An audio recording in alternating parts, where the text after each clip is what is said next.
distinguished guests, I will perform my role in English. Thanks for coming in this very busy Friday afternoon. We are having our lecture series, The Western Concepts of Politics. The 4 lectures performed by Professor John Keane, and today we are having our last lecture, the work by Professor Nadia Urbinati on representative democracies, principles and genealogies. For those who are here, first-time comers, I would like to give a very brief introduction of Professor John Keane. Professor Keane is a professor of politics at University of Sydney. He is the co-founder and director of the Sydney Democracy Network. Professor Keane is the foremost authority, or the leading authority, in the study of democracy and is known for his creative study of democracies. He has written numerous books, among which are The Media and Democracy, which has been translated into more than 20 languages, and also Democracy and Civil Societies, Reflection on Violence, Civil Societies, Old Image, New Visions, and among others. Many of Professor Keane's book has been translated into Chinese, and I encourage you to read, if not all of them, but at least some of them. On behalf of the Research Center for Chinese Politics, as well as the Institute for Humanities and Social Science, I would like to extend my warmest welcome and also gratitude for Professor Keane to come to PKU to stay for a month and to give lectures and also interact with our students and faculties. So today will be Professor Keane's last of the 4 lecture series on Nadia Urbinati's representative democracies. Before Professor Keane starts his lecture, Mr. Han Xiao from the Institute of Humanities and Social Science would like to extend an honorary visiting professorship to Professor Keane and to show the bond between the PKU and Professor Keane.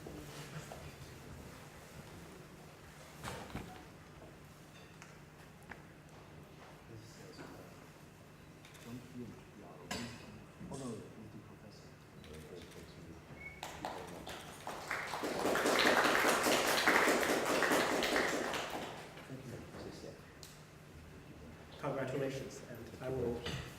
So Professor Keane will speak for about an hour, and then we can open for discussions in this hearing. Is there a microphone? Is there? I wonder if. Okay. Yeah, it's better that I use this. Yeah.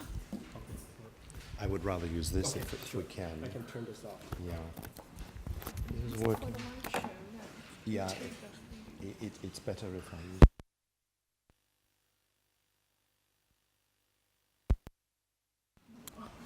I don't think it can use it because the man who take this live show will use it as a microphone. So I have to use this. Yeah. It's a bit difficult because normally I use this.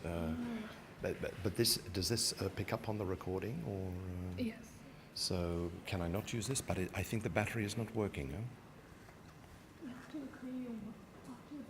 It's okay.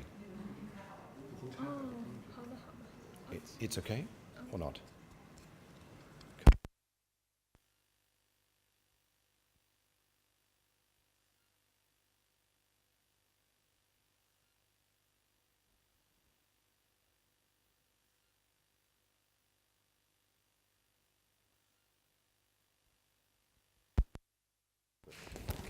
I put this in my pocket.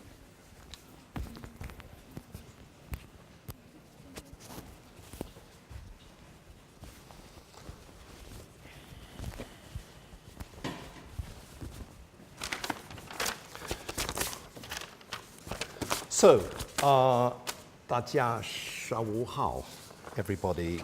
Thank you very much for coming. I wanted to say to Han Xiao, thank you very much, 谢谢你 for sponsoring my visit to Beida.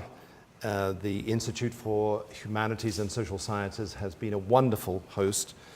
And thank you also to Xiaoma for the introduction, the warm introduction, and you will be hearing more from Xiaoma later in this lecture.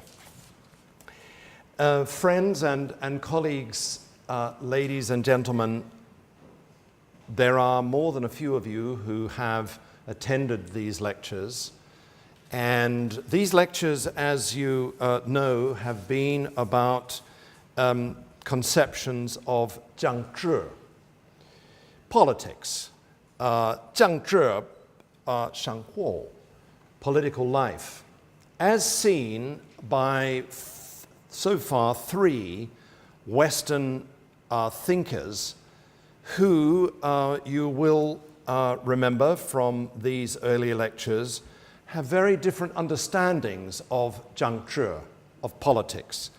We began in the first lecture with Carl Schmidt, one of the greatest 20th century thinkers, and we looked at his concept, his book and his concept of politics in a classic work published in the middle of the 1920s called The Concept of the Political.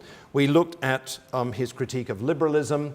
We looked at the way that he analyzed the crisis of parliamentary liberalism in this period before the coming to power of the Nazis. We looked at his rather unusual understanding of democracy, and we examined the rise of what he called the total state.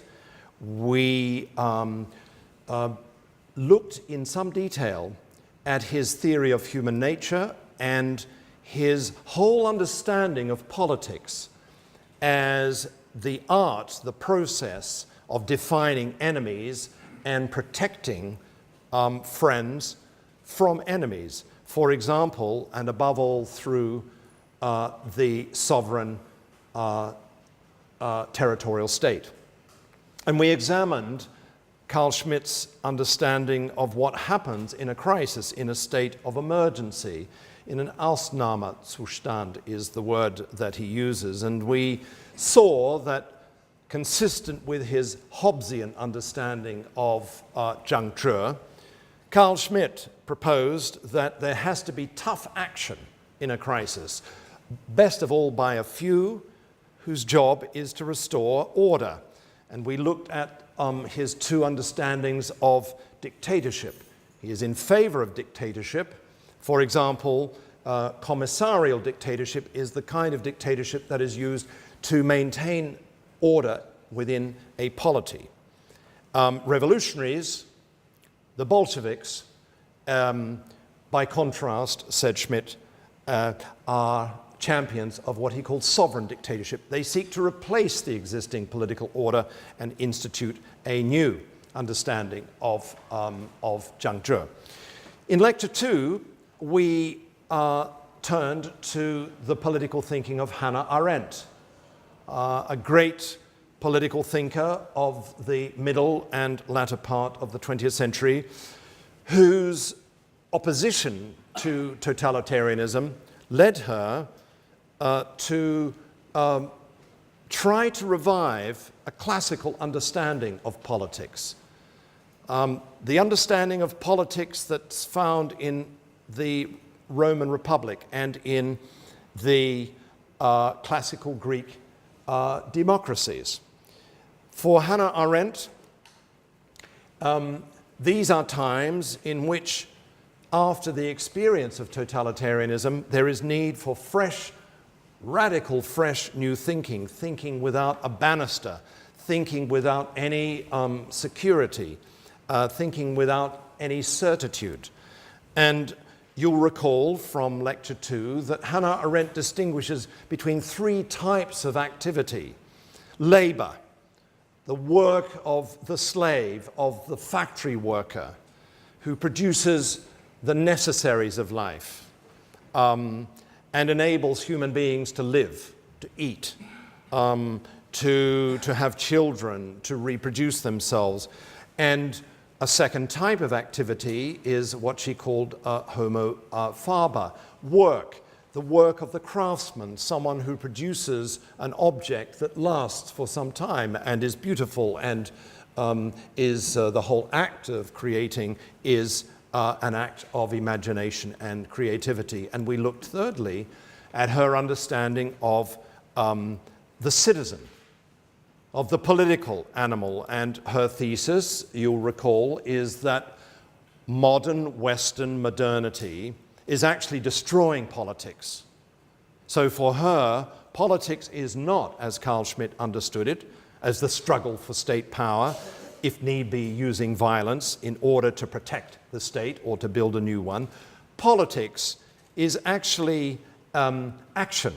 Action, meaning that politics is a process when individuals come together with others, they join together in public, and they deliberate, they discuss, and they take decisions. They speak and they interact, and they do so not to protect themselves against enemies, but in order to decide how they are going to live together on earth, how they are going to live a good life. They decide who should get what, when and how, and they seek to reach agreement about that. And you'll recall that for Hannah Arendt, there's a very unusual understanding of power. Power is not force. Power is not something that comes from being well armed, for example, through the police or the army. Power, this is her unusual distinction, 权力. 权力 comes from collective action.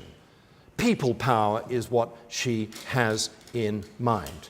And we looked at some of the qualities of public life, of politics, as Hannah Arendt understood this. And remember, for Hannah Arendt, one of the features of political life is that it produces uncertainty, uncertainty about the decisions we've taken, the need to revise our understandings of the world and revisit our decisions.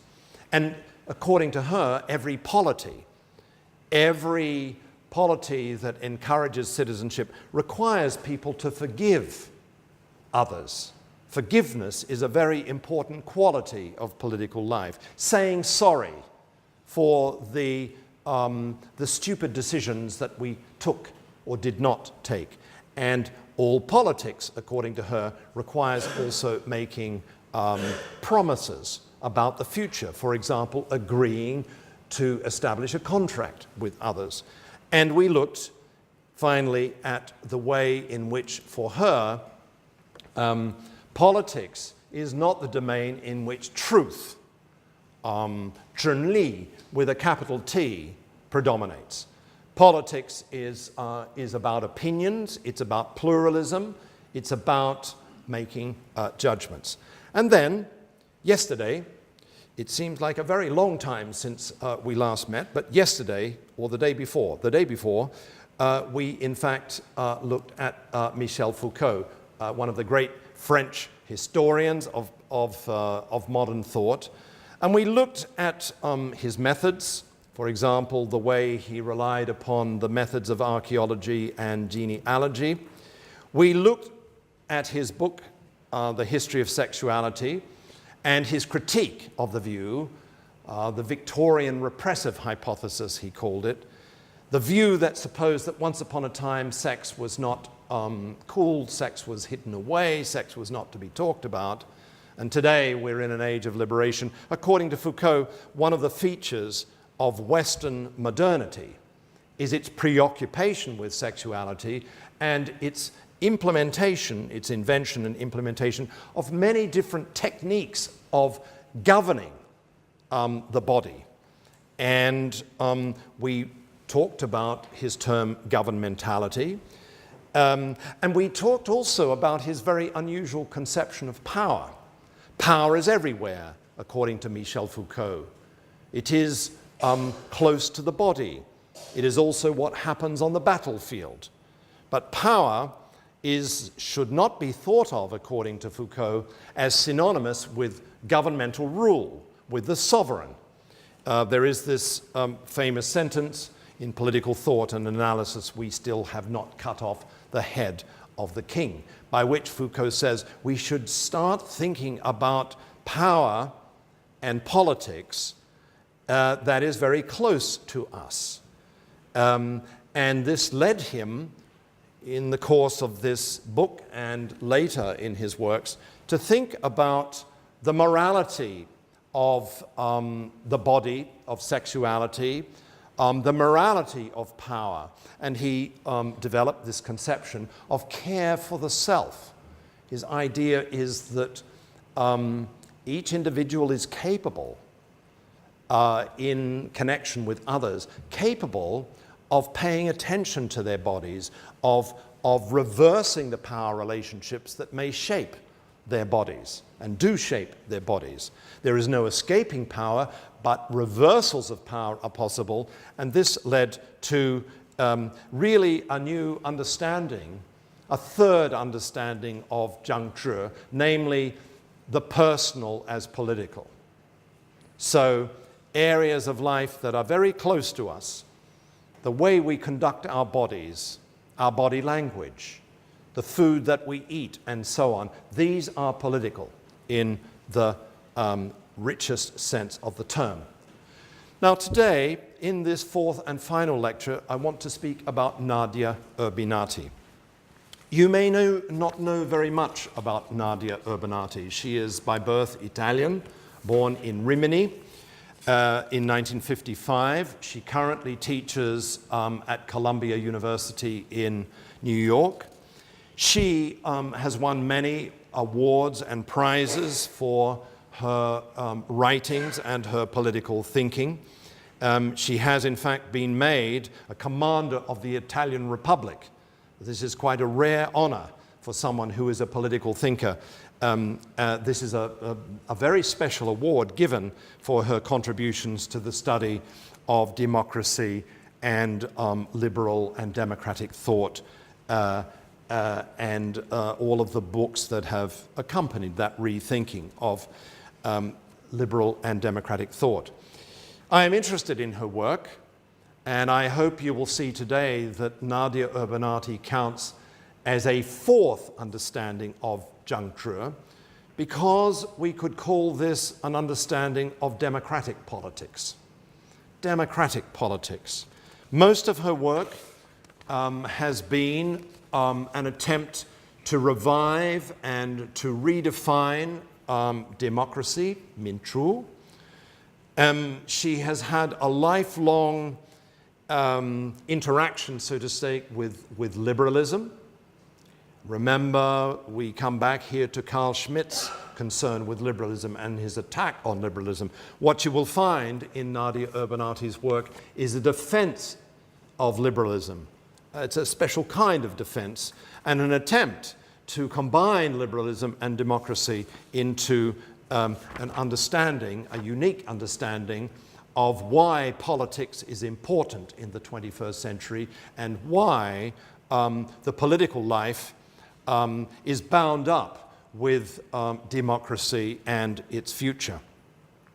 The book that first made her famous is a book on John Stuart Mill, the famous mid-19th century English liberal parliamentary Democrat, where Nadia Urbinati, in a kind of dialogue with John Stuart Mill, and it's an excellent book, I urge you to read it.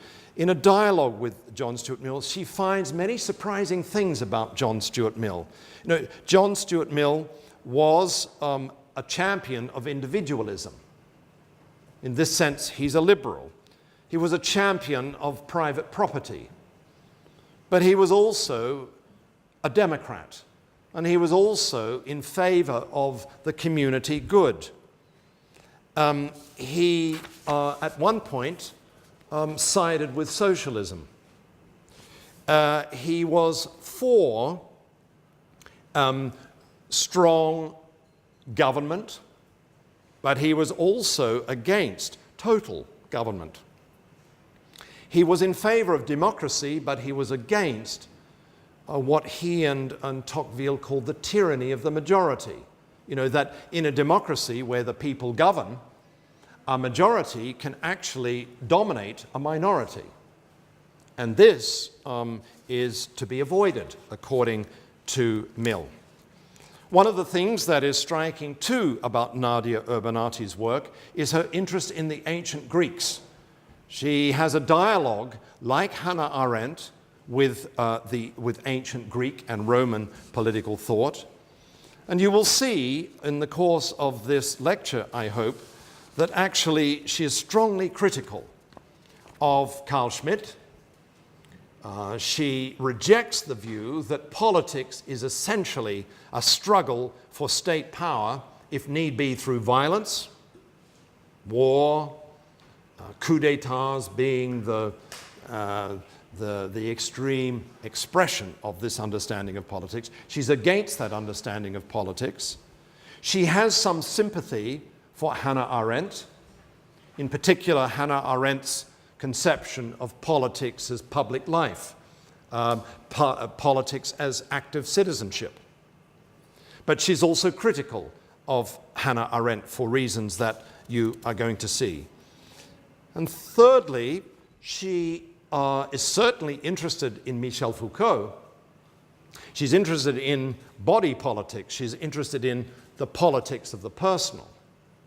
But she thinks that what is missing in Foucault is a whole theory of institutions, and she wants to say that his understanding of politics is too narrow, it's too restricted. So what I'd now like to do is to speak about this book, Representative Democracy. I think it is not translated into Chinese. What I want to do is to decode this. I want to offer an interpretation of this book, and I want to sort of tell you about the secrets inside this book. This book is about 代表性民主, about representative democracy.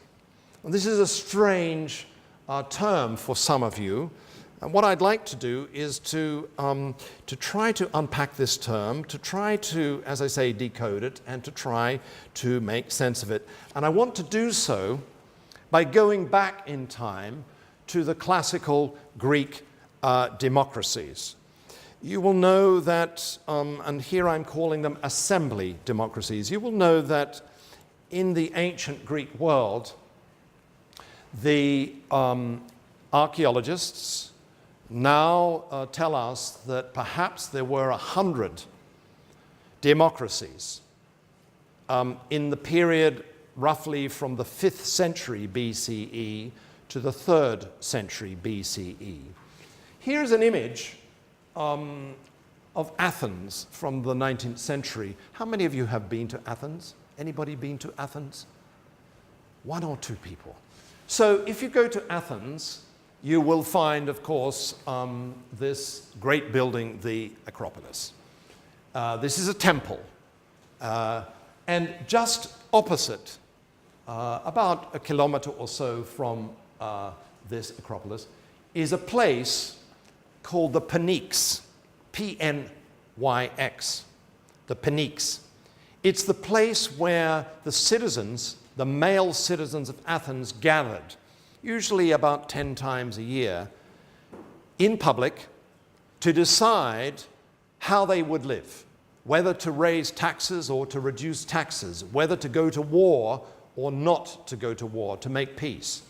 And here you will find still the speaker's platform. This is the platform where speakers stood, and down here below, usually around 6,000, sometimes more, 8,000 or 9,000 adult male citizens gathered to listen to the speaker, who tried to persuade them of the right course of action. And after much debate, the citizens of Athens then took a vote, and they did so by show of hands, or sometimes they put a small stone in a pot. And this they called minchu. This they called demokratia. This understanding of democracy is summarized here. This is strange, Nadia Urbinati points out. This is strange to modern eyes and ears. What is democracy for the Greeks? What originally was minchu? Minchu was self-government of adult male citizens. Women were not included, children were not included, and slaves were not included.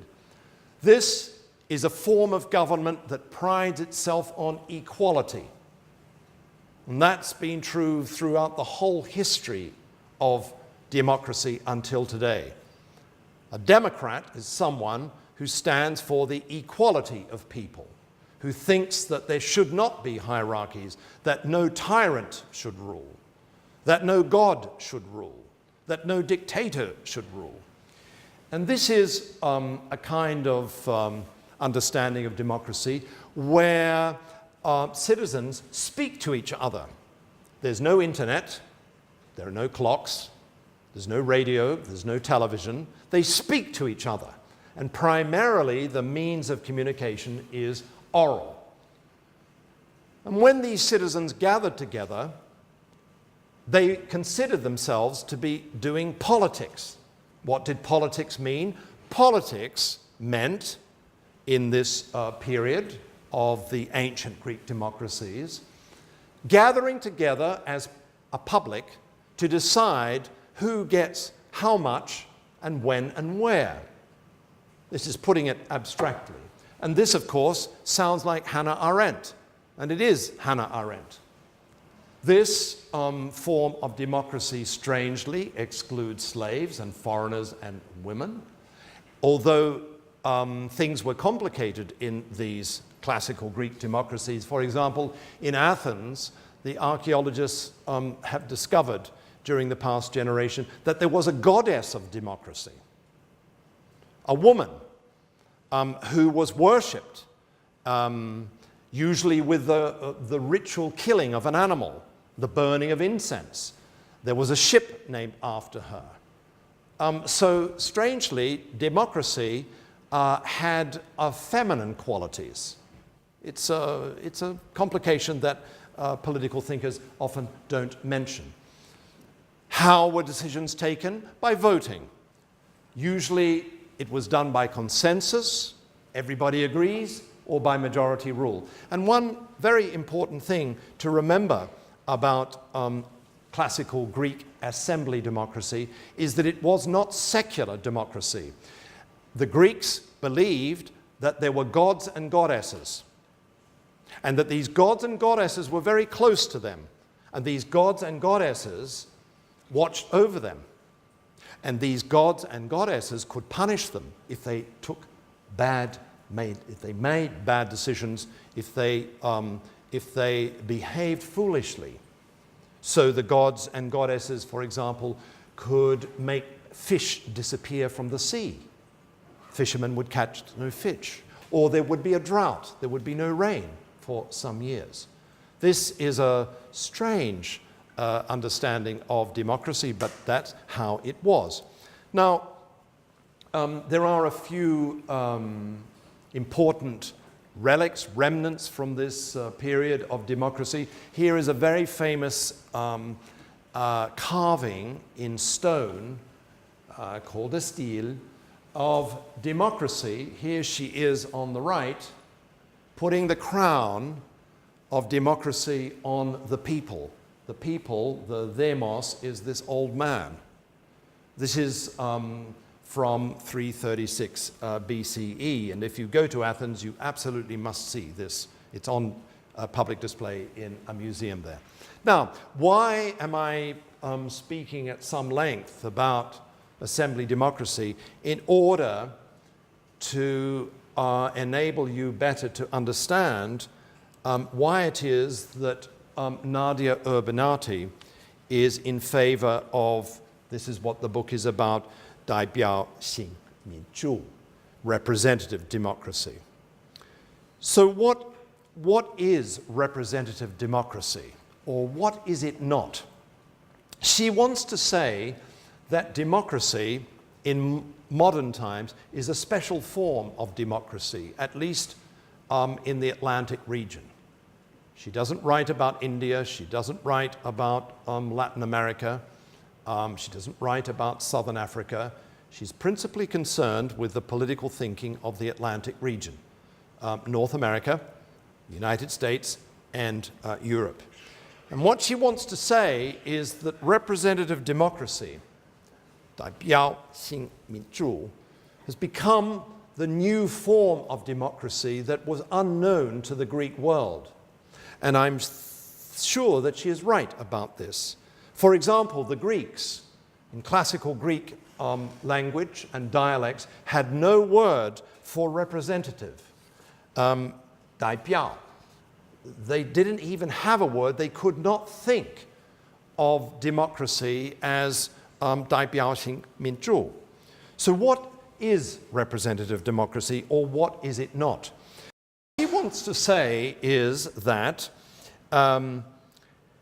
representative democracy is a type of democracy, a type of politics, where people elect representatives, 代表. And they elect these representatives to take decisions. And they do so, for example, in a parliament. They form a government. And they are allowed to take decisions for a certain period of time. And when that time is up, they have to face election. There has to be another election where the 代表, the representative, can be defeated, thrown out of office, made unemployed, kicked out of politics. And representative democracy, in this sense, is an unending cycle of choosing representatives democratically, one person, one vote, everybody included, male, female, black, white, brown, yellow, living within a state. Representative democracy is a process, a cyclical process where periodically citizens who consider themselves as equals gather together and vote for a set of representatives, 代表, who sit in a parliament, form a government, take decisions, craft policies, implement those policies until the next election. According to Urbinati, one of the common misunderstandings of representative democracy is that it's aristocratic. In other words, when we elect someone to a parliament, we lose control over them, and they then, for the next 3 years or 4 years or 5 years, they then take decisions that are decisions on our behalf where we, so to say, lose our power as citizens. According to Urbinati, this is a misunderstanding. Representative democracy is not aristocratic. It's not an elitist formula. She also wants to say, secondly, that it is not incompatible with democracy. Now, here there is quite a lot of controversy in the West at the moment about this principle of representative democracy, because there are voices that say the problem with political parties, the problem with parliaments, the problem with elections, the problem with representation is that it robs citizens of their power. And it is, in that sense, anti-democratic. This is, so to say, the other side, the flip side of the critique of representation as aristocratic. And so there are thinkers. Sheldon Wolin was one of the great American political thinkers who consistently argued that representative democracy is a contradiction in terms.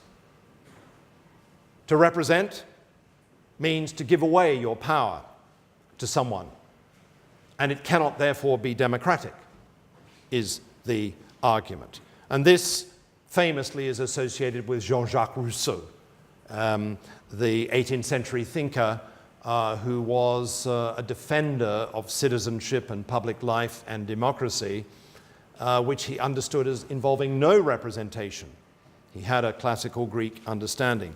What Nadia Urbinati wants to say is that actually democracy needs representation, and representation needs democracy. And I'm going to now explain why it is that she thinks this is so. The question is, what exactly does 代表 mean? It's a complicated word. It produces a lot of misunderstandings.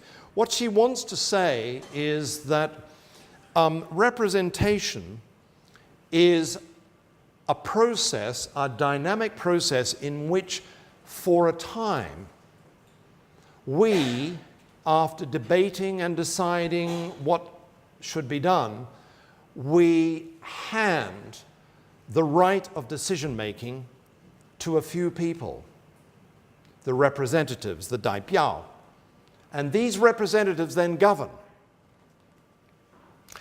until comes the time for the next election, 投票, where those representatives either retire from politics or they come back to the people and they stand for election and they either win or they lose.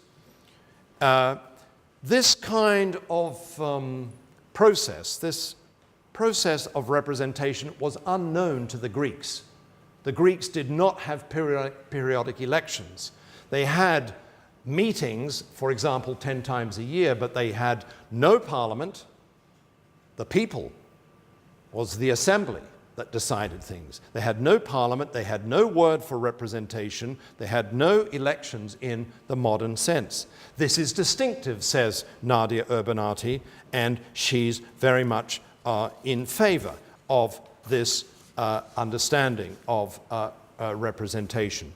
Now, in this book, you will find very detailed discussions of why it is that she thinks that representation, 代表, is positive, and I want to just slowly talk through these. First of all, we come to Carl Schmidt, or back to Carl Schmidt. Representative democracy, one person, one vote, periodic elections, is a way in which people can prevent sovereign power and the dangers of sovereign power that Carl Schmitt championed. A representative democracy is against dictatorship. It is against tyranny. It is against totalitarianism. It's against arbitrary power of a few people who rule. So what she wants to say is that representative democracy is a modern invention for dealing with the problem of dangerous concentrations of power. No elections, no representation, no representative democracy risks concentrated power of the kind that we saw in the Nazis or that we saw, for example, under Stalin or under Mussolini. So this is her first basic point, the first positive reason for why it is that representative democracy is a cure, it's a solution to the problem of concentrated arbitrary sovereign power. She also thinks that representative democracy of the kind, it's ideally described here, of course. It's not going very well in actually existing democracies at the moment. More about that in a little while.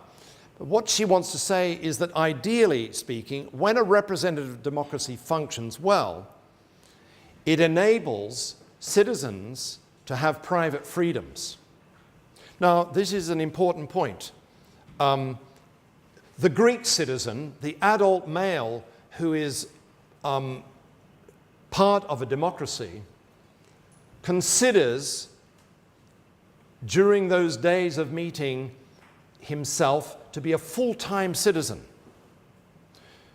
Urbinati says this is unrealistic, it's undesirable.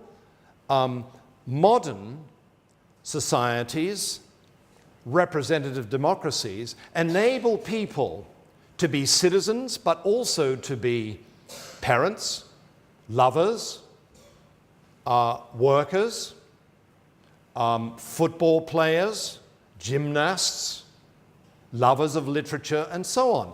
In other words, representative democracy is a solution to the problem of time, of full-time and part-time. It does not suppose that we have to be full-time, omnicompetent citizens, where we know everything, we're constantly listening to news, we're constantly listening to radio, watching television, online, to keep up with events. This is time-consuming. And there are not enough evenings in the week for this. So the beauty, if I may put it like this, of representative democracy, says Urbinati, is that it enables citizens to be watching and full-time at the moment of an election, but then they go back. They go back to their private freedoms. So a representative democracy supposes a 公民社会. It requires functionally a civil society. Then a third advantage of representative democracy, one which is conceptually more difficult to grasp, is that according to Urbinati, politics in the sense of representative democracy encourages people to think about time, about the past, in relation to the present, in relation to the future. How does that happen? Think of it this way. When an election happens, let's say in 2020, when Donald Trump is running to be president of the United States again, which almost surely he will do, many millions of Americans will say, okay, in the last 4 years, what happened? Notice what they're doing, notice what the election does. It forces people to consider what has been going on in recent times.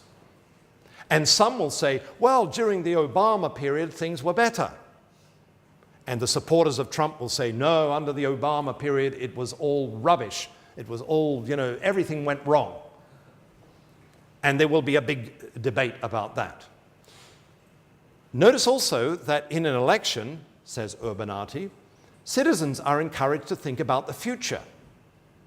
Because in an election, 投票, what you are doing is considering which representative, 代表, you want to represent you. Will this person be good for my future? Will this person be good for my children? Will this person be good for my grandmother and my grandfather?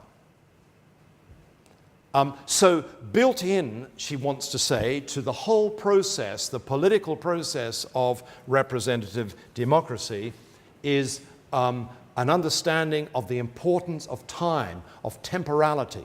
It's a very, I think, very interesting idea, and it's not immediately obvious, but it is worth paying attention to.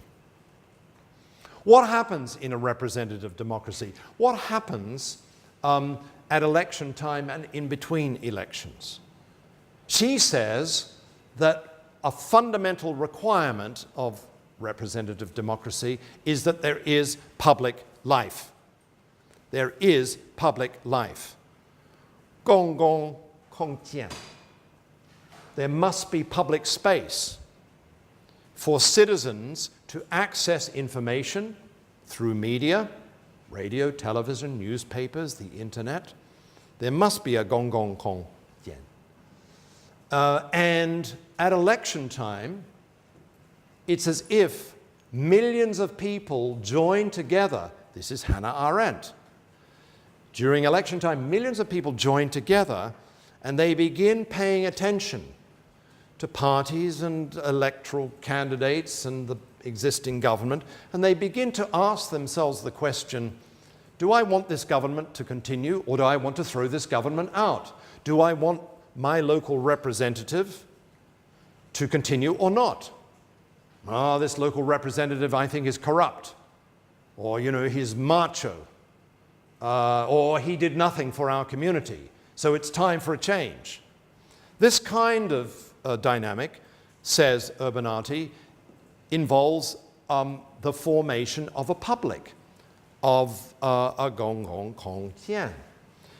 And what she wants to say is that inside representative democracy, the politics of representative democracy is the need for making judgments.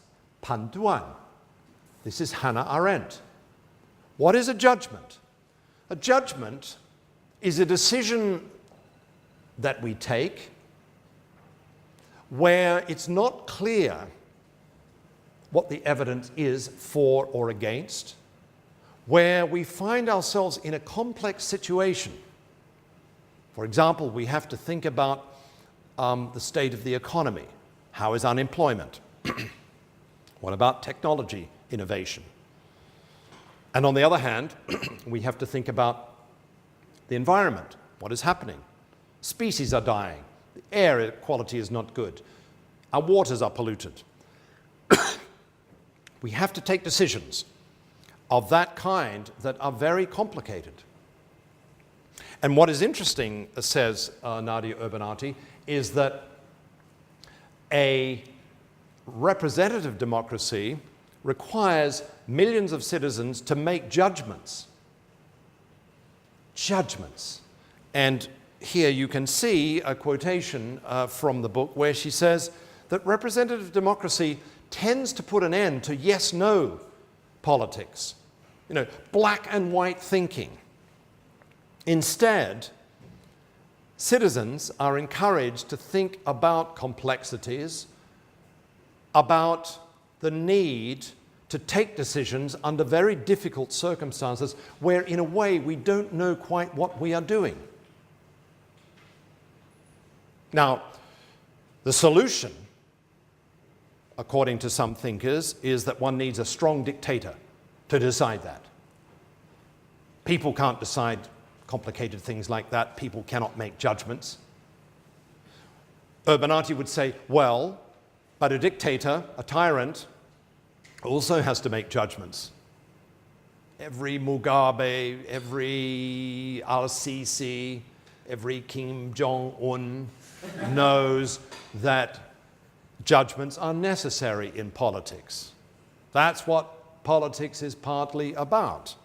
So that is not an answer, and remember Nadia Urbinati's doubts, her suspicion that handing the power of decision-making to a person or to a small group is dangerous. So what she wants to say is that one of the effects in practice of representative democracy, of 代表性民主, is that it encourages citizens to become aware of the complexity of politics and the need wisely to make judgments. In this respect, and finally, what Nadia Urbinati wants to say is that democracies are a kind of learning process. Democracies learn how to govern. Citizens learn how to make judgments in public. They learn how to spot good representatives and bad representatives. And in this sense, here she is very close to the American philosopher and great Democrat John Dewey, who came to do lectures in Beijing, you may know, in the early 1920s, after the 1911 revolution. And what Dewey thought and what Nadia Urbinati wants to say is that democracies are dynamic.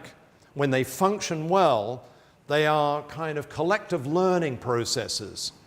And they have built into them quite a lot of flexibility. They have the ability to change course when things are going badly, when things are going wrong.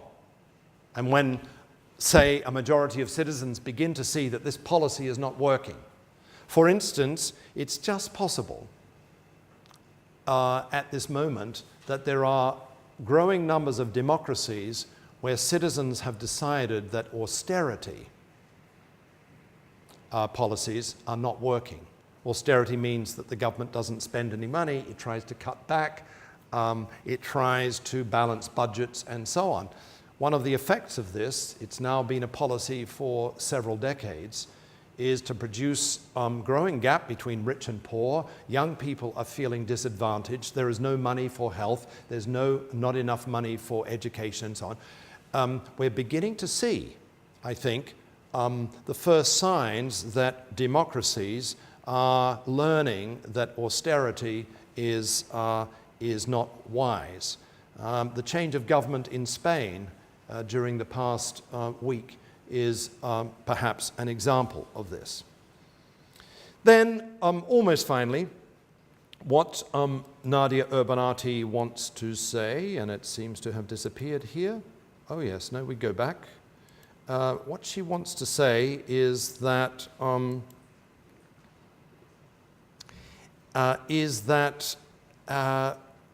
this way of, this is my work of art. This is a representative democracy. So this is a kind of visual summary of what she's making a case for. So what is a representative democracy? What does it mean to speak about politics of representative democracy? It happens within a state, this is the triangle, where citizens living in a civil society with the help of media periodically vote for parties and candidates in elections to form representatives who form a parliament, a legislature, which operates in a court system, and there is a bureaucracy, and there is an executive. There's a prime minister or there's a president. This is a sort of summary of what she has in mind when she speaks about representative democracy. I want to say one last thing about her understanding of representative democracy, and why it is that she's in favor. She says that, you know, in political thinking in the West, in the modern West, the problem of fear, the problem of fear has been a recurrent problem. The problem of fear is that when someone rules arbitrarily with a fist, nobody is safe. She wants to say against Carl Schmidt that the main danger of thinking about politics as sovereign power, as creation of enemies and protection of friends, is that it produces fear. It produces hyper. What she wants to say is that representative democracy is a solution to the problem of fear. How come? It's quite a complicated idea. Because what happens in a representative democracy is that citizens trust their representatives for a short time. 3 years, 4 years, 5 years. They trust them. And if those representatives abuse their power, if they suddenly become tyrannical, if suddenly they start using the police or the army to rule and produce fear, then they get thrown out. There is another election. They're lucky. But think about the problem of high power from the point of view of the representative, the person who is chosen to govern. From the point of view of the representative, there is a kind of freedom from fear. The representative doesn't think that she or he is going to be shot or arrested. They have been given a license to govern for a limited period of time. So, in other words, to put it more simply, representative democracy is a technique for reducing fear in public life. It supposes that citizens will be unafraid of living under these conditions because there is no military dictatorship, there is no tyrant, and from the point of view of the representatives, there is the the anxiety level is less because the representative knows that citizens will more or less obey the decisions that are being taken because those decisions have been mandated, so to say. They have been authorized by citizens themselves. Well, this is a complex dynamic. I want to say one last thing about Nadia Urbinati's assumption in this book.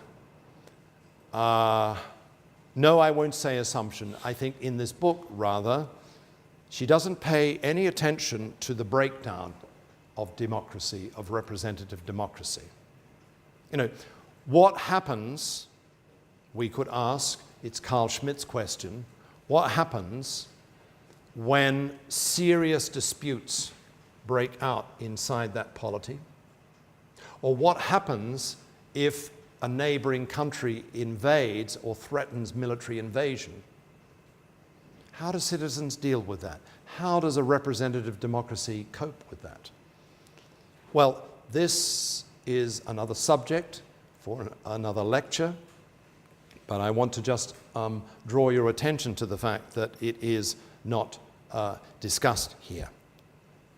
And there's one other thing I want to say before we move to Xiaoma, and that is that in this book, Nadia Urbinati supposes that the principal way of representation, the dominant form of representation is the periodic election of a parliament, of a legislature.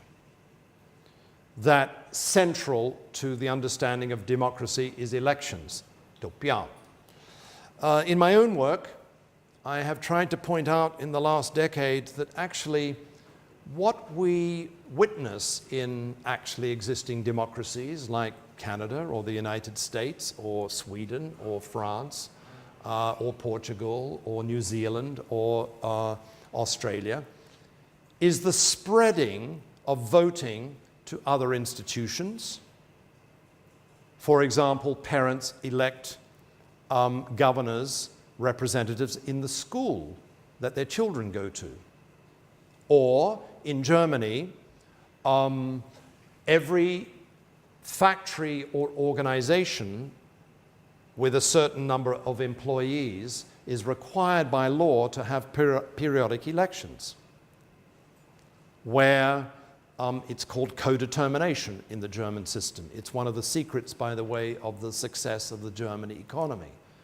So if you work in a factory, if you work, for example, at Volkswagen, then you are, by law, the company is required to have elections of the kind that she's talking about. But notice, these are elections of representatives, but not in the sphere of government, but actually in the sphere of industry.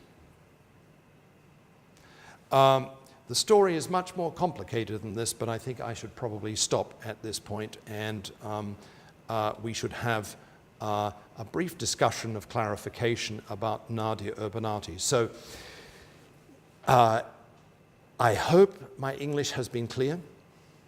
I hope that you have now seen that there is at least 4 different ways of understanding politics.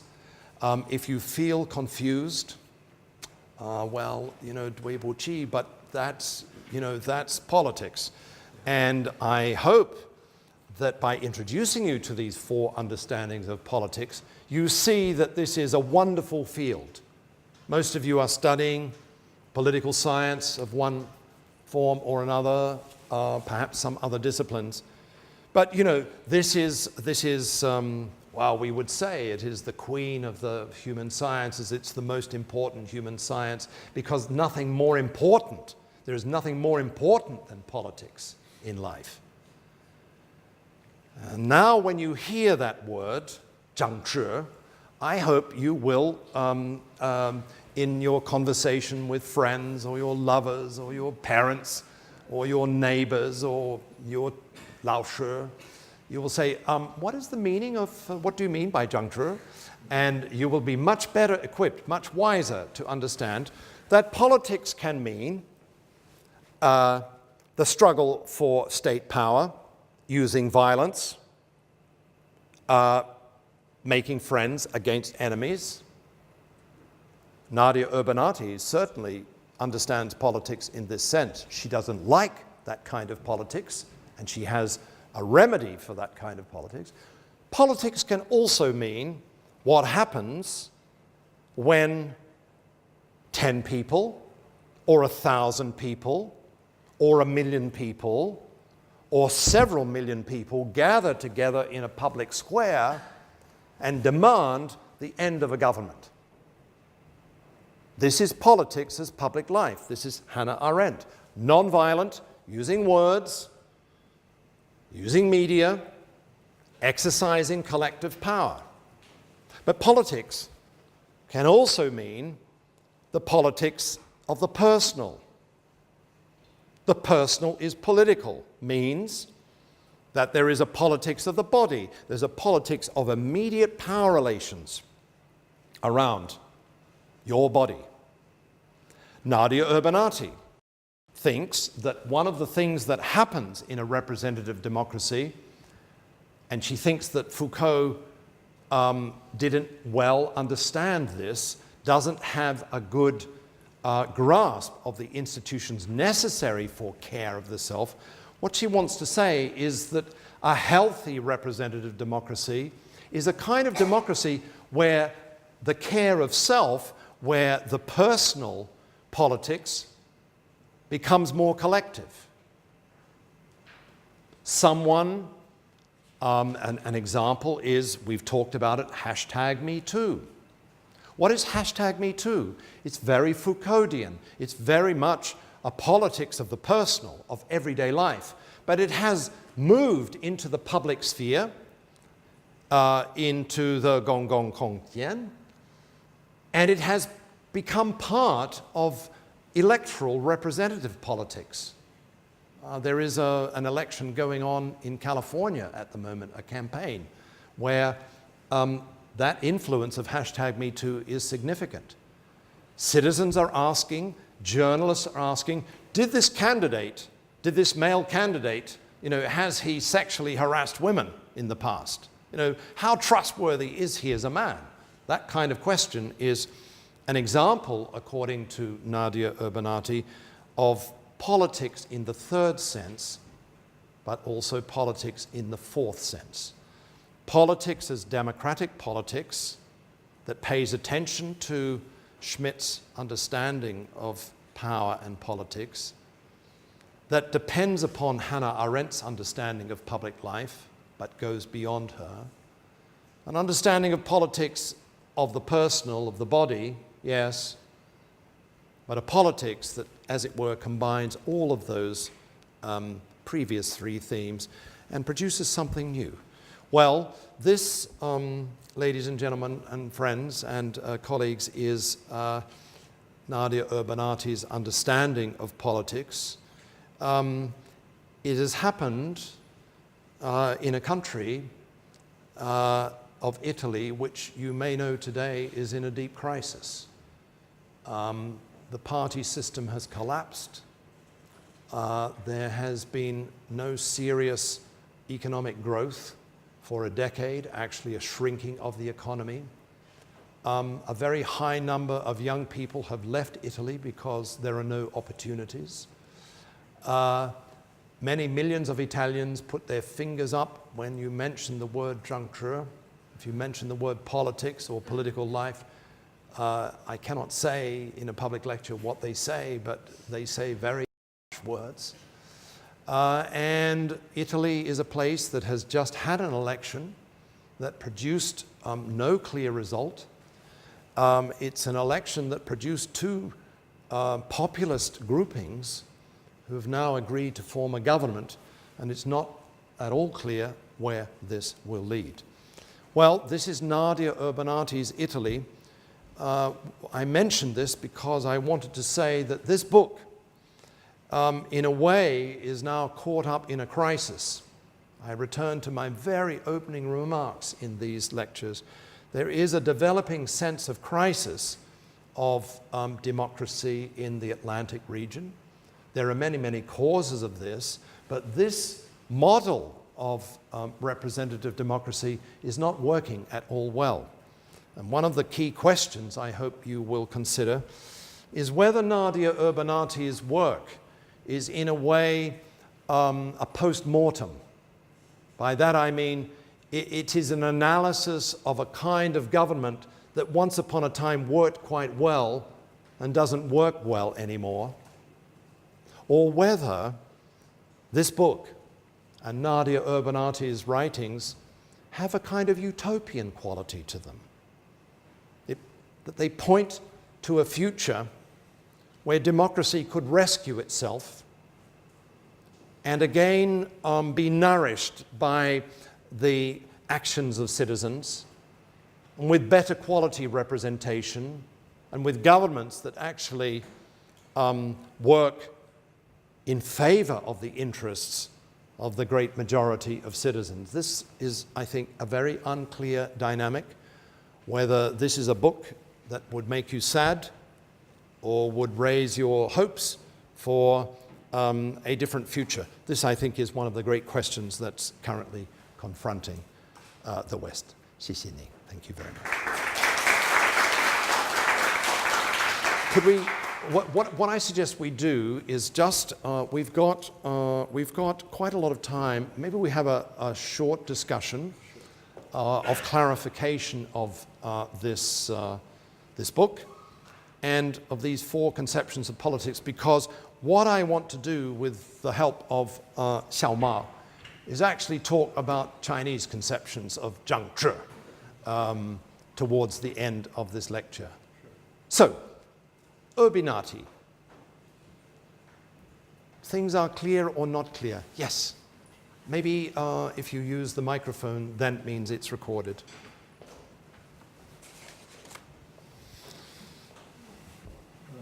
Professor, I just wonder what is the difference between Urbinati and other defenders of liberal democracy. What is the essential? What's new in Urbinati's defense? I think it's a good question. It's a very basic question. I chose to speak about her because I think it's perhaps the most sophisticated, historically aware, conceptually precise defense of liberal representative democracy that we have. That's why I chose her. I don't necessarily agree with her. I have actually quite a few, comments and questions for her work, but that's why I chose to present her work and to contrast her understanding of politics with the other three. Liberal, yes. For representation, yes. A Democrat, yes. And she thinks that for the reasons that I talked through, the problem of fear, how to control dictatorship, sensitivity to time, equality, etc. She thinks that this system is a superior way of handling power. It's a much more sophisticated understanding of politics.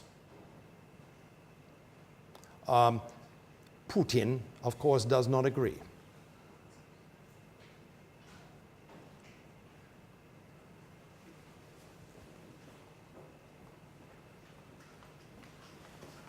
Oh, I'm sorry, there is a question here in the front. I'm interested in the concept of the public space. Who is allowed into the public space? Naturally, it's not like naturally everyone has a natural right to enter into the public space, to think, to discuss, to make judgments. And the right is always vulnerable to the influence of class, nationality, even gender, sexuality, religion, and so on and so forth. That's a great and tough question. Her reply is that in principle, ethically, all are entitled to enter that public space. But that's the assumption of the abstract citizen. Sure. So then the question, pragmatically, for a representative Democrat is, if there are groups of people excluded from the public, how can we invent mechanisms for their inclusion? How do democracies do this? Well, for instance, the whole history of modern representative democracy is about this question. So at the beginning, this kind of representative democracy, for instance, 1840 in Britain, excludes all workers, all women.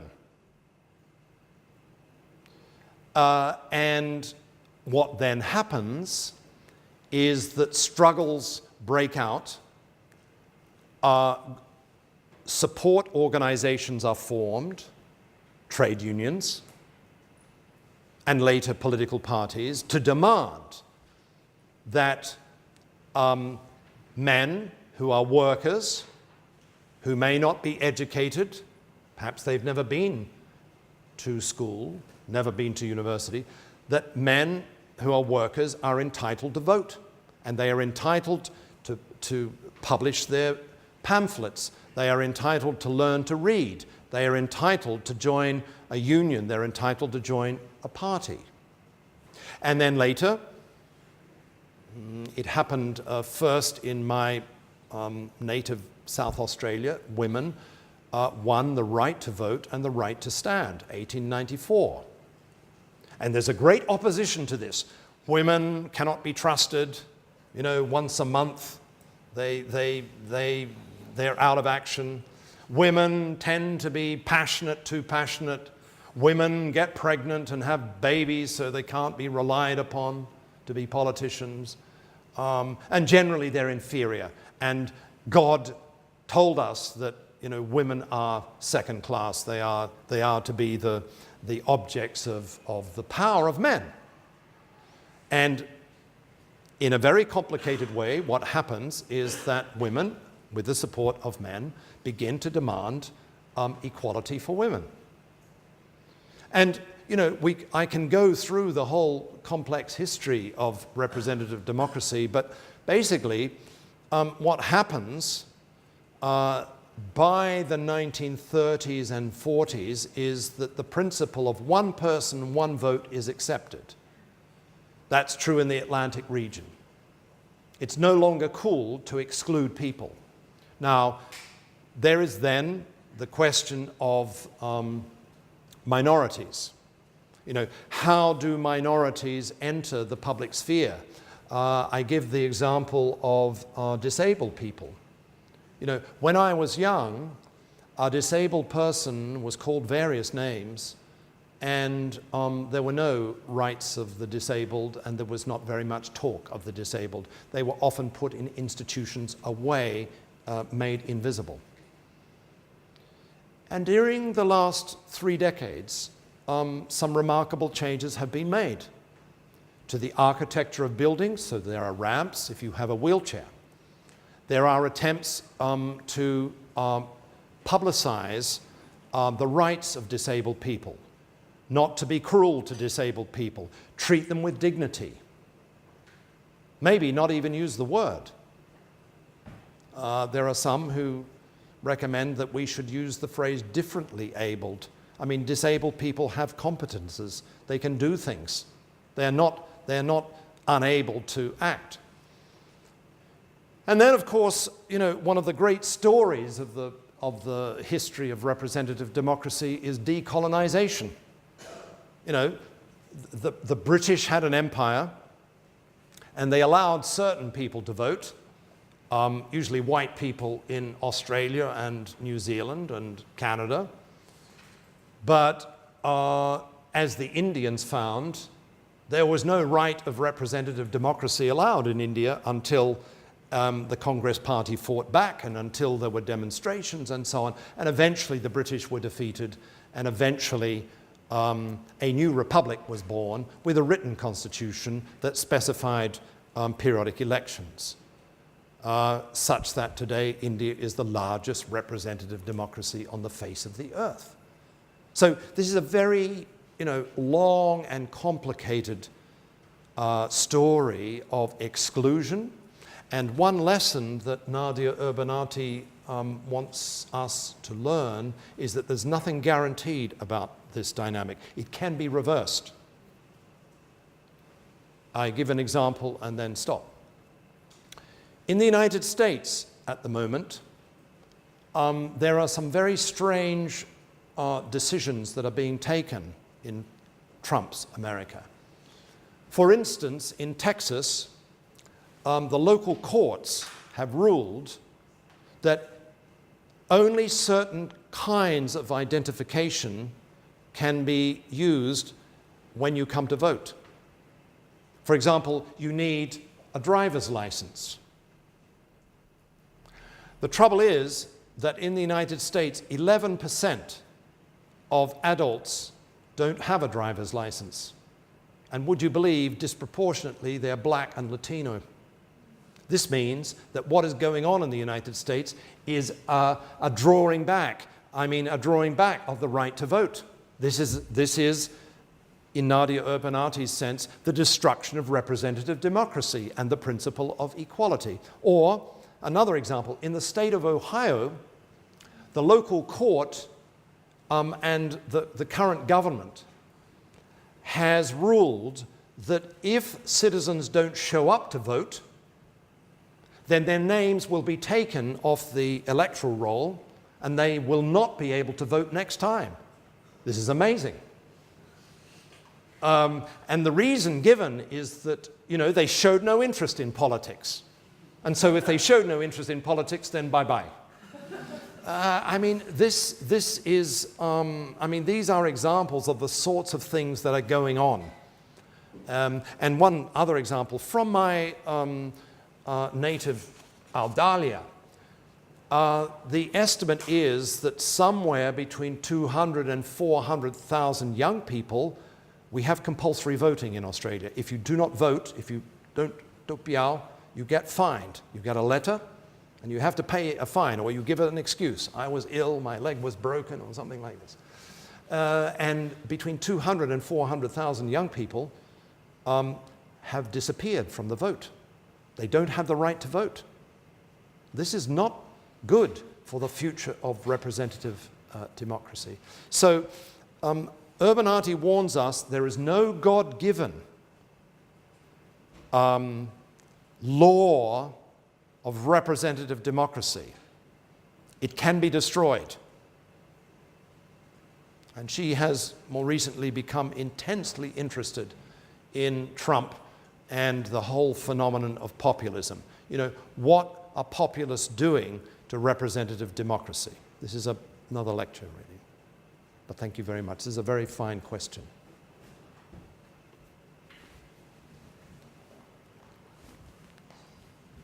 Thank you, Professor Keane. Actually, I have so many questions, but let me just do it with two questions related to Urbinati. So the first question is that, yes, we are witnessing some crisis about maybe not only democracy, but about democracy, especially about the representative democracy. So, from my opinion, although I didn't live and I didn't vote in Western countries, I didn't vote in maybe Australia or Italy, but from my observation, there are two different streams of democracy, two different ideas, two different practices. The first is some kind of strong democracy, maybe such as the idea of Benjamin Barber or some other thinkers, but the other one is deliberative democracy. Yeah. So my question basically is, do you think these two streams of ideas or practices of democracy will be a rescue or will be some additional means to solve the problem or the crisis of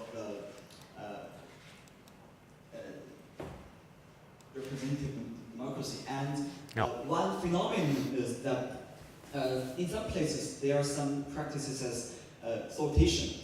Actually, it's a very ancient idea, maybe. Greek. Yes, but in modern times, in the contemporary times, in some places it is coming back.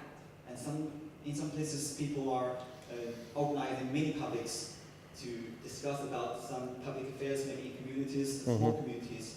Yeah, so is it a good idea to solve the problem of representative democracy? That's my first question. Thank you.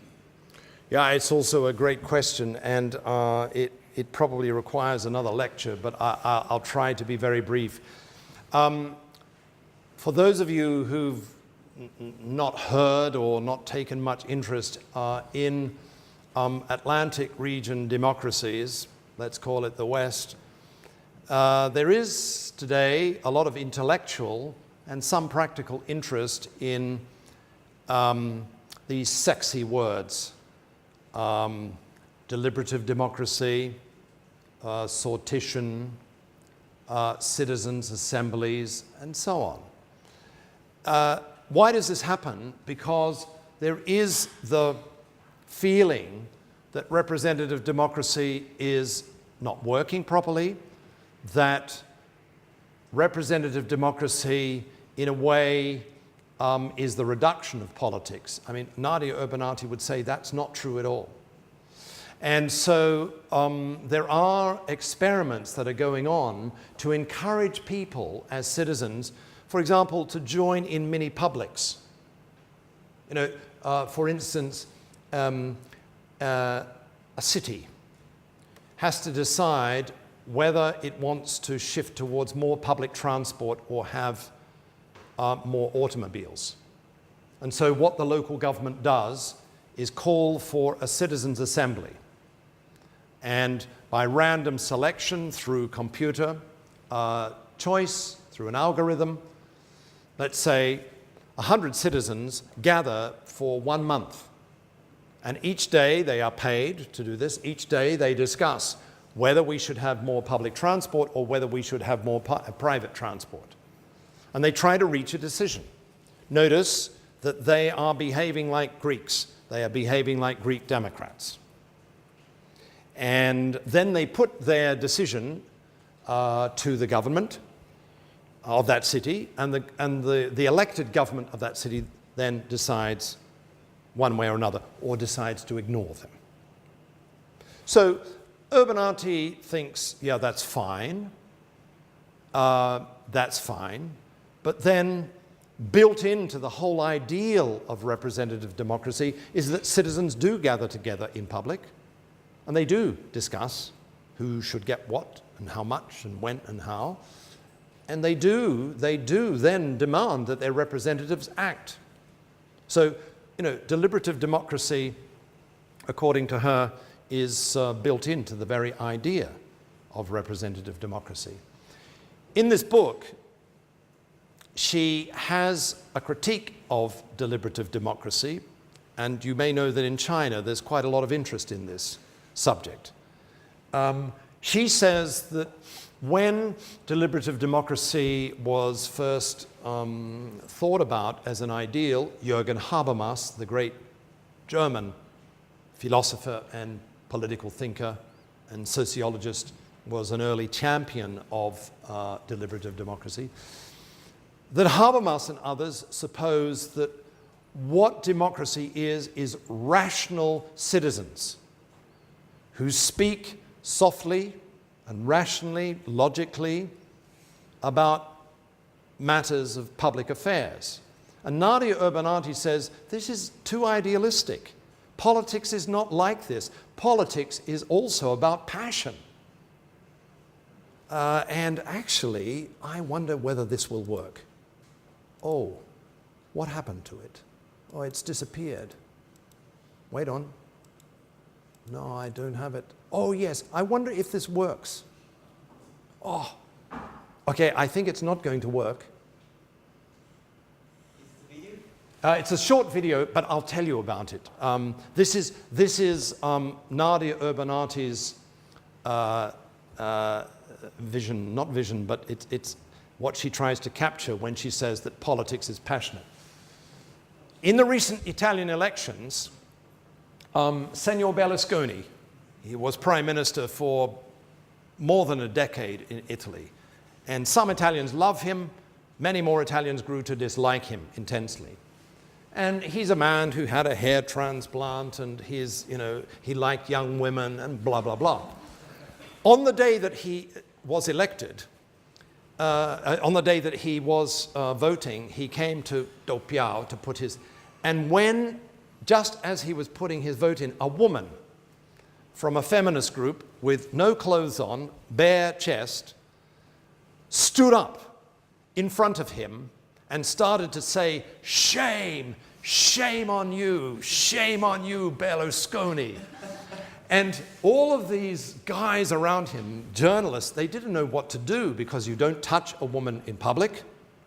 And she carried on, and then eventually she falls into the group of journalists and she's carried out where I think she's arrested for public disorder. And Berlusconi, I'm sorry it doesn't function here, but Berlusconi, no, it doesn't work. Berlusconi he's horrified, he doesn't know what to do. And then later he comes back in to cast his vote and everybody goes, shh, shh. What is going on here? Well, what this woman was trying to do was to humble Berlusconi, to say that, you are a rat, you are really disgusting, and I'm not voting for you. Well, she did this in public, in full view of journalists. It became, of course, breaking news in Italy and elsewhere. You can find it. I don't know if you can find it on Baidu.com, but if you put Berlusconi, protest, woman, election, you will perhaps find a version of it. But this is what happens in democratic politics. It can be fun. It can be very dramatic, and it's certainly passionate. So, about sortition, this is a complicated matter. Sortition is random voting. And the classical Greek democracies used it. And some people are saying that what we should have is a replacement of representative democracy by choosing governments based on random selection. Nadia Urbinati is not very sympathetic to this because she thinks that all of the advantages of representation would be lost. And one thing should be remembered, sortition, as the Greeks practiced it, supposed that the gods and goddesses were always watching. We are moderns, and we don't think that the gods and goddesses are watching us. The point is that the Greeks thought that the gods and goddesses would guide the random selection process so that good people were selected. We have no guarantee that a computer will select, let's say, 200 people to govern us. And it turns out that it's a really bad bunch of people. I mean, the Greeks thought that the gods and goddesses would prevent that. We have no guarantee of that. What else about these four conceptions, please, of politics? Then we move to Xiaoma. Please. Privileged to raise a second question or some other would. Oh, we are Democrats in this room, so yes, you may. Let me be brief, at the same time. So, what about strong democracy, or about some even antagonistic ideas of politics, or even populism? Firstly, how would Urbinati give a response to the rising wave of populism around the whole world? And is it something that is innate to representative democracy? Yes, because we are really witnessing in some really democratic countries, there are some strong leaders and even demagogues. Sure. Populism is a subject that has been discussed globally for the last 3 years intensely. Who are the examples? Duterte in the Philippines. Thaksin Shinawatra in Thailand. Modi today in India. There are some African examples. In Europe, we could say at the moment that practically every state in the European Union has a populist. Marine Le Pen in France, the AfD, the Alternative für Deutschland in Germany, they now sit in the parliament. There is populism in Greece. There is certainly populism in Italy. The Five Star Movement, led by a comedian, Beppe Grillo, is a case in point. Brexit, the current politics of Brexit is populism in action. And of course, populist number one, Mr. Trump. What does this tell us about democracies? And how would Nadia Urbinati react to this?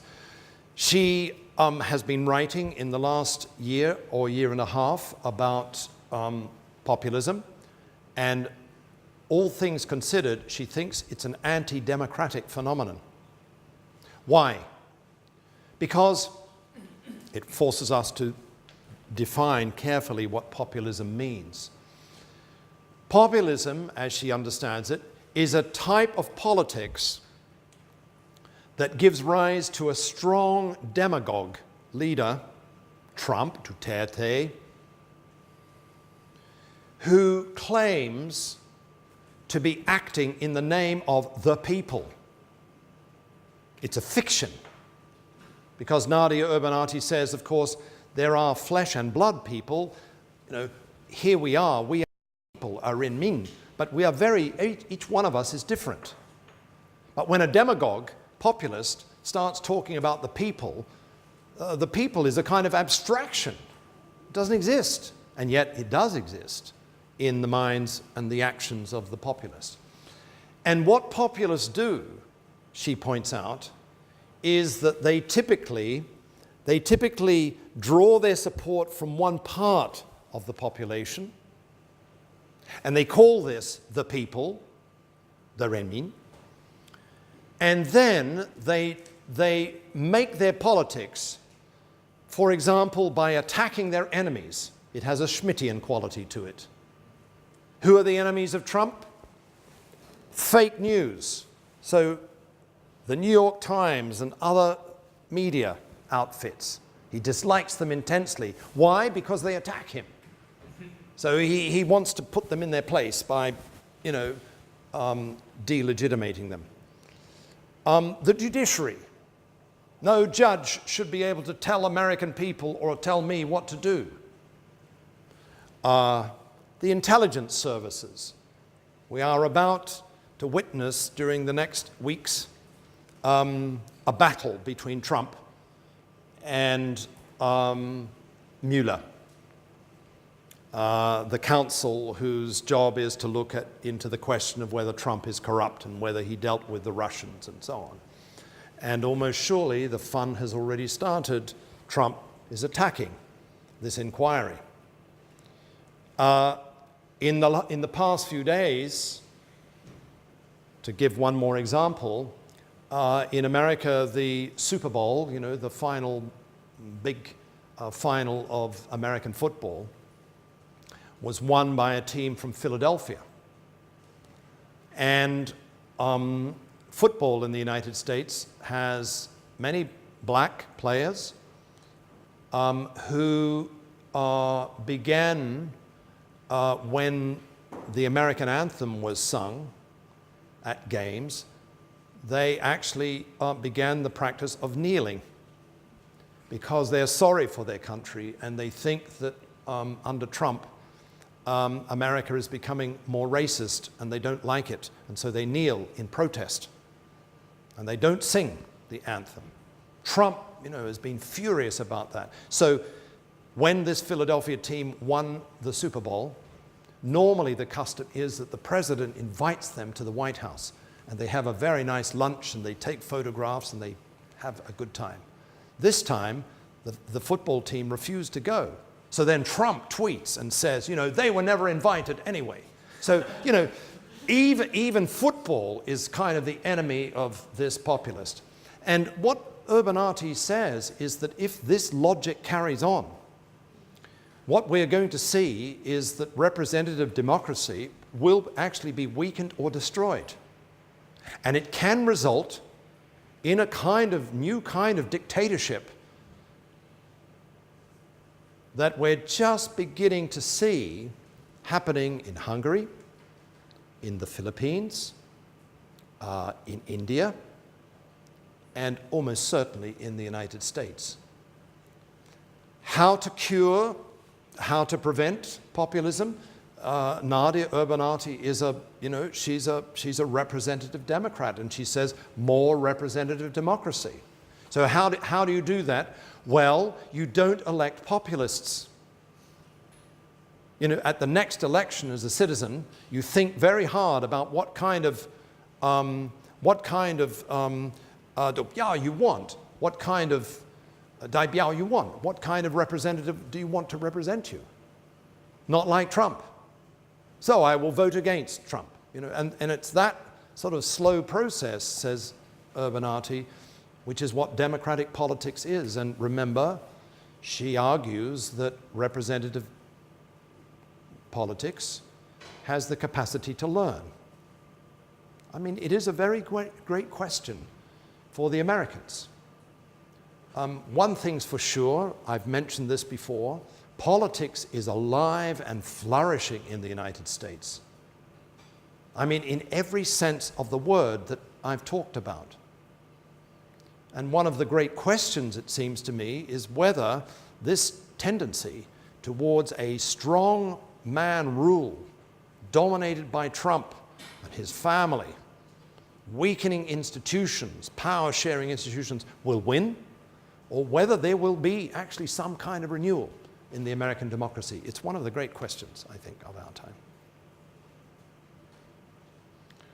One more question, and then we should speak about Zhongguo.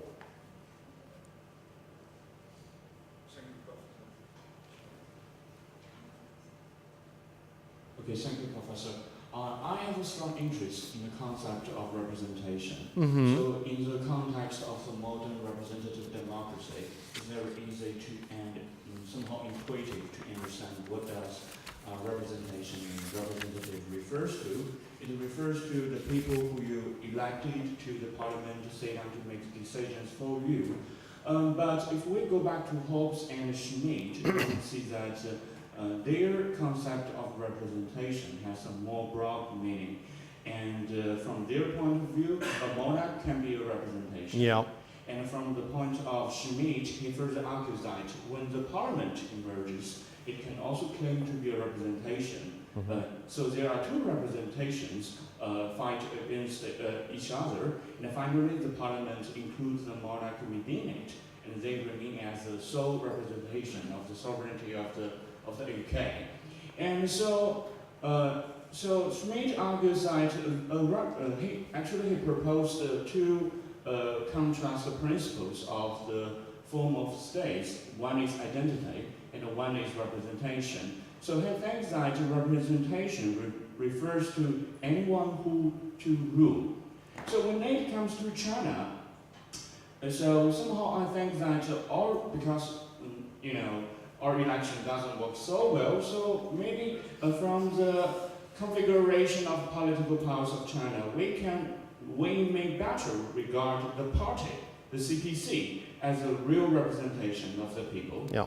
So, but the question is, as I mentioned, the key principle of the representation democracy is the election. So it makes sure that people can finally pull the strings on the people, on their executive officers and their congressmen. But in China, so how to connect, if we don't have an election that functioning so well, how do we connect the relationship between our representation and the people? So I mean that can China go on a different track? We develop a theory based on the relationship building between the party and the people to make sure that we can actually have to make sure the legitimacy of our representation. Mm-hmm. I think I make it clear. Thank you. Yes, it's a really excellent question as well. And it's important for two reasons. First of all, you remind us that in European languages, the word representative, representation, 代表, once upon a time, you can find this in Hobbes, it's the older meaning, where the representative is someone who acts on behalf of the people they govern, even though they're not elected. There might be a fictional or imaginary contract, as in Hobbes, but the body, so the body of the monarch is understood as a representative of the people of that country, even though the monarch, the king or queen, was never elected. Now, this is very strange. It is the older meaning of 代表. And what Urbinati points out in this book is that slowly through time, with a lot of conflict, with a lot of political struggle, the concept of 代表 was democratized. So it came in the Atlantic region to mean that you are not my representative unless I have had a say in choosing you, unless there has been an election, because otherwise I consider you to be my ruler or my dictator or a tyrant, but you are not my representative. So, in other words, there was a transformation of the language of 代表, a fundamental paradigm shift in the way that representative was understood. I hope that point is clear. The second point, which is very, how can I say, I mean, it should be a topic for a much longer discussion, is can there be a political system where those who rule are considered representatives of the people without elections? Now, for Nadia Urbinati, this is a contradiction. This is a logical impossibility. I have become very interested in that question, and you may know that I have published a book recently called 树大互损散. It's a book about China, and it is a book about the peculiarities of the Chinese form of government. And one of the features of your form of government is that you do have elections, I mean at the village level, but the whole system is a system of power and of decision making where there are no American-style periodic elections. So the question that I think you should think about is whether the form of government that you have and a form of government without elections can still be considered representative, and if so, in which sense? Certainly in the sense of Hobbes. You know, those who govern can claim to be representative and do everything they can to win the loyalty of their subjects. For Hobbes, that is 代表, that is representation. For Nadia Urbinati, this is fake. This is false representation. It's not representation at all. One last word, I have become very interested in another dynamic, which is the dynamic of unelected representatives in Urbinati's sense. And I should tell you that in this book on China, one person I looked at in some detail is Papi Jiang. Papi Jiang. Why Papi Jiang? Papi Jiang, as you know, has a very, large following in China, especially among young people. Is she elected? No. But is she considered a representative, 代表? the evidence that we have is that many millions of young Chinese people think that she is a representative. What does she represent? She represents a young woman who is actually annoyed with men and also annoyed with her parents. You know, when are you getting married? She's married. You don't have the right job and so on. And in a fast-cut video format, like this, you know, she makes you laugh. And in a way, what does she stand for? She is a representative of what? I mean, that's the question I ask myself. And in the Atlantic region, we have many examples of these unelected representatives. This is not considered by Nadia Urbinati. Unelected representative. She's become very interested in this since. I have spoken to her recently about this. But for example, you know, if you take, let's take this old-fashioned, you know, Bono, U2, you know, lead singer. What does he represent? He represents honesty. Yes, he's very rich, but he's quite modest and he's quite moral. And, you know, this band and this singer has a huge following globally. He's not a godlike figure, but millions of people think of him as a daipiao, as a representative of something, even though he's not elected. Would he ever run for politics? You've got to be joking. He would never run for politics. He will never join a political party. You know, it's that. I don't do that. But what I do stand for is nonviolence. I don't like pauperization in Africa, in Latin America, or anywhere. I don't like bossy governments, and I think, you know, greater freedom of choice is important. And, you know, I would like a united Ireland.